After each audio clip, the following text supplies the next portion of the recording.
We are going to tell you a story about a group of friends, and while it may seem like there's no point to the story at first, it can actually provide some insight into the meaning of life. Each member of the friend group has a different worldview, allowing us to recognize the differences among them, especially as they pertain to the naturalistic worldview. Naturalist Nancy and her 6 friends decide to go have a picnic in the park together. Everyone is eating and talking, but Nancy starts looking at a rose bush nearby and gets distracted from her friends in the picnic. Her friends notice that she's distracted, but don't quite understand why. One friend, Mythic Maya, doesn't see how the rosebush plays a role in the story of Nancy's life, so much so that she can't even figure out how to ask why Nancy is so distracted. Huh? Philosophic Phil understands that Nancy is distracted by the rosebush because of its beauty. So he asks, How do you think that rosebush fulfills the form of a rosebush? And how does that form incorporate the form of beauty? From my philosophic worldview, I try to relate how things in this material world are manifestations of universal forms from an immaterial world. Scientific Stacy interrupts, saying, Forget about beauty and those silly forms. That rosebush is nothing more than matter and energy come together to form cells that together make up that rosebush. My scientific worldview is totally grounded in the material world, so that rosebush is just a matter of botany. Postmo Pablo then adds, That may be true, but only from your perspective. What you have to understand is that everyone else perceives that rosebush from a different perspective. Each of us has had an entirely unique experience that has brought us to this rosebush, and this rosebush can mean different things to us based on those unique experiences. My postmodern worldview enables me to recognize and understand this plurality of perspectives. Pragmatic Perry then chimes in, I also recognize that everyone else has their own unique experience, but I only care about my own. For me, I just want to know how this rosebush can work to satisfy one of my needs. My pragmatic worldview is all about identifying my own needs and choosing the best tools to satisfy them. Metaphysical Micah disagrees, saying, This rosebush isn't about satisfying a need. You just have to recognize that this rosebush is of the vegetative state of being, which is a couple levels lower than our human level of being, and in recognizing that we are higher than this rosebush, we can also recognize that there are levels higher above ourselves too, and we must strive for these higher levels until we transcend to the infinite. My metaphysical worldview is all about recognizing this hierarchy and committing myself to rising higher in it. Everyone then gets quiet and looks to Nancy for her opinion, since she was the one who was distracted by the rosebush in the first place. Nancy just shakes her head and laughs. Y'all just don't get it. It's just a pretty rosebush, but that's what makes it so special. Now, naturalism isn't just a fixation with rosebushes. Naturalism is a focus on life, for what it is, as it is, in its entirety. There are 3 main tenets to naturalism. They are materialism, reductionism, and causality.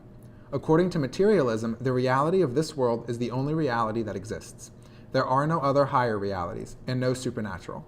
According to reductionism, everything that happens in existence can be reduced to simple, understandable, and material processes. According to causality, everything that happens in existence is a result of material causes, not divine intervention. The common theme among these 3 tenets is that naturalism is grounded within this physical world and finds that no higher worlds exist. However, even though it's grounded entirely in this world, naturalism is not bleak. It sees this world as entirely enough and does so through spirituality. Within naturalism, spirituality is very different from religion. Whereas religion is connected to deities in higher worlds, spirituality abandons these deities without abandoning the experiences and feelings they provoke. Spirituality reminds us of the important things in life, of simply being alive, by finding joy and wonder in the physical world, much as Nancy finds within the rosebush. Essentially, naturalism uses spirituality to seek emotion, wonder, and joy entirely in this world, distinct from religion and the supernatural. In order to access this spirituality, naturalism advocates transcendence. However, transcendence in naturalism is very different from the transcendence of other worldviews. In naturalism, transcendence is a transformation that is both in and of this world. It does not refer to transcending to someplace higher, but instead recognizing and transcending to someplace more here, opening your eyes to see this world for what it is, as it is, in its entirety. This involves setting aside our own perspectives of and intentions in the world, as those perspectives and intentions corrupt the perception of the world as it is. By accessing spirituality through transcendence, naturalists feel a connection to something more eternal than human existence, finding awe and humility in the wonder and mystery of being in this world. Now let's return to Nancy and her friends at their picnic. Mythic Maya, thinking she understands, says, Oh, okay. So you like the rose bush because it's an embodiment of God's beauty on earth. He put the rose bush here to remind us of his presence. Scientific Stacy rolls her eyes and mutters. No, God isn't real. There's no scientific proof for the existence of deities. Naturalist Nancy agrees. That's right. There is no higher supernatural world like heaven and God. Everything can be explained through material causes in this world. Let's try to naturalize your view. You think that God put that rose bush here as a symbol of his beauty, but it actually got here through a process of science. A collection of matter and energy came together to form cells, and those cells came together to form a seed, then that seed grew into this rose bush. Does that make sense? We just naturalized your view. Naturalization is the process of taking ideas that were originally explained supernaturally and re-explaining them in totally material terms. Hey, that sounds very scientific. It's exactly what I believe.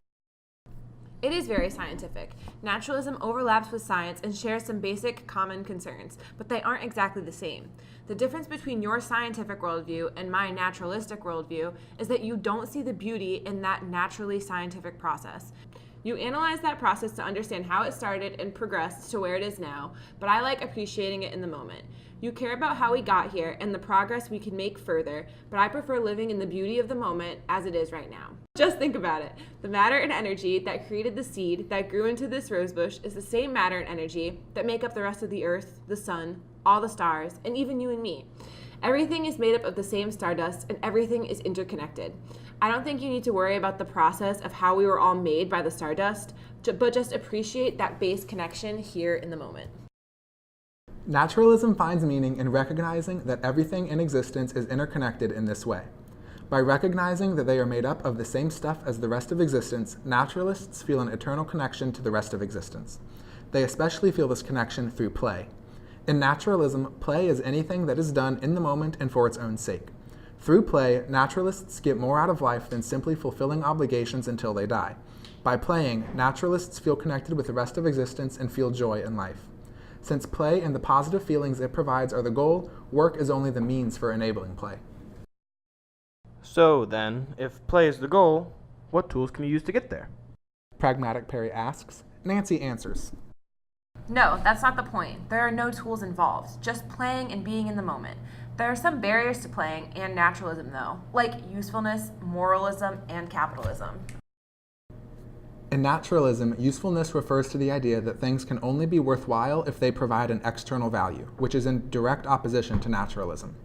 Moralism refers to the false idea that religion is equivalent to spirituality, which directly opposes naturalism. Additionally, moralism is considered a duty to live according to higher rules and sees self-indulgence as negative, which also opposes naturalism. Capitalism is also against naturalism because it indoctrinates the belief that monetary value outweighs intrinsic value. As these barriers highlight, naturalism focuses on the importance of intrinsic value, as it is through this intrinsic value that we can feel more connected to the rest of existence. With this intrinsic value, no justification is necessary. So long as you are feeling a connection to the rest of existence, that feeling is valid and valuable.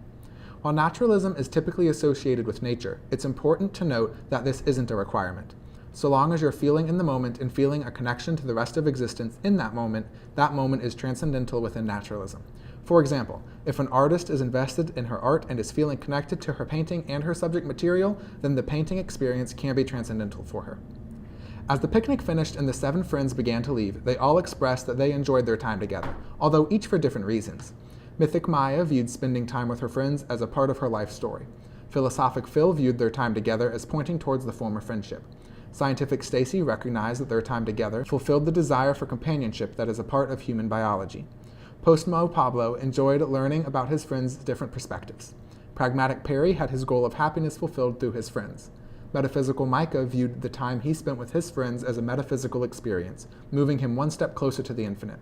Naturalist Nancy also reflected on the time she spent with her friends at the picnic. I felt really connected to everyone during our picnic today. I felt really present in the moment, and it made me feel really happy inside. All of us. My friends, myself, the food we ate, and even that rosebush. We are all made up of the same stuff, the same dust, and that just makes us even more connected. I think that's the meaning of life, to just live.